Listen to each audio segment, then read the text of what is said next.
I'm Haley Taylor, and you're listening to the Rough Draft Diaries.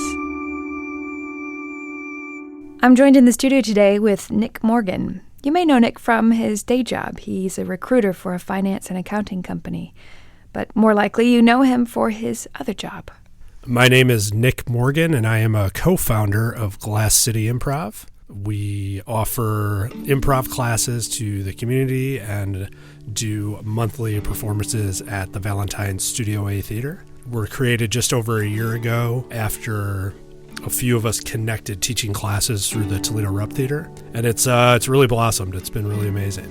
Glass City Improv may have begun a year ago, but improv for Nick began back in 2001 when he lived in Chicago. I had always had sort of a secret interest in theater or performing and comedy, and I never had the courage to really try it. So I took one theater class in college, and when I moved to Chicago, I knew there'd be opportunities there to explore that a little bit. And I had heard of a place called the Second City, which is a very famous comedy theater that has produced the likes of Tina Fey and Mike Myers and Stephen Colbert and Steve Carell. And I called and signed up for a class, and it just blew my mind. I'd never seen comedy that was so smart and so fast.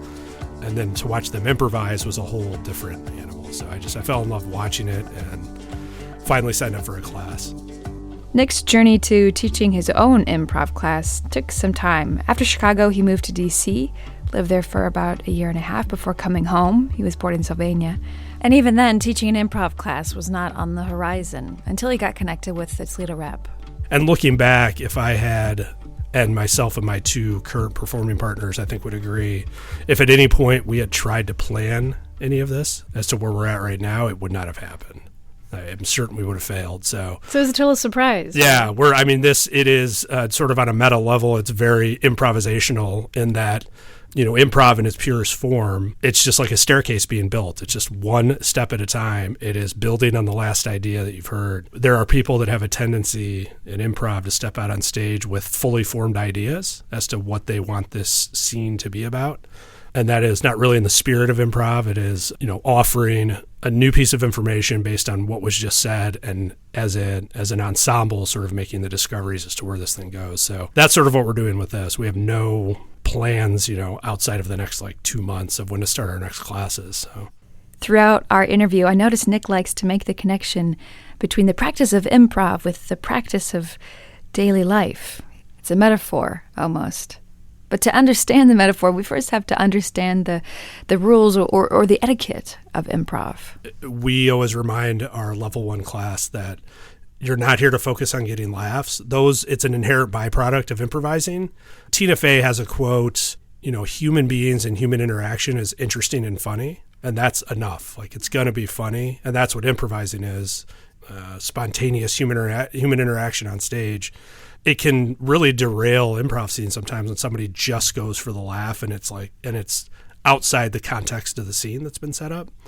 So we hammer it home with our students that we're not teaching you how to be funny. We're not teaching you comedy. We're going to teach you how to improvise. And the laughter, it'll be there. It's going to happen. It's going to happen. But still the question remains, how do you teach that to a class?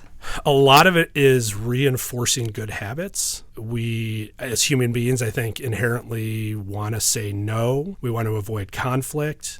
We want to defend ourselves when accused of something. So when you're on stage, it's a safe place to do the opposite of all those things. We say yes to everything. An accusation is an invitation. So if somebody says, "You are the loudest person I've ever heard at a baseball game," if I'm in a scene with somebody and that's their first line to me, I'm thinking, what a gift. Our human inclination, I think, is to defend ourselves. What are you talking about? Whereas in an improv scene, that is a great gift you've just been given, and you've been given permission to be the loudest person at this baseball game. There's something that sounds almost therapeutic about that, training your brain to work against what has been socially ingrained in you. And this doesn't come as much as a surprise to Nick, as this is one of the main reasons why he loves improv.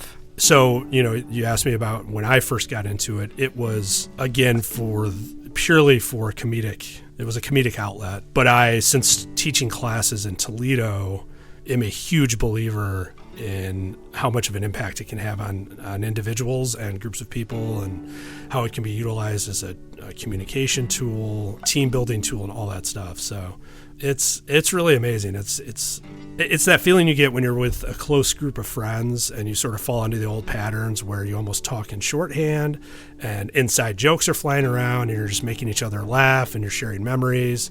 It is sort of a shortcut to that relationship. When you go to an improv class, you're a bunch of strangers, but you're all terrified and you're terrified of the same thing. Like, there's a connection made when you face that shared fear together. And then when the result of that is laughter and everybody's laughing, it creates this very deep, very quick connection. There's an old comedian named Victor Borga. This quote is always attributed to him. I think he said it.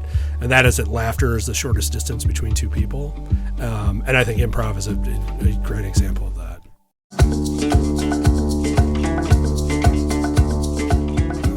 I'm Haley Taylor, and thanks for listening to this episode of the Rough Draft Diaries.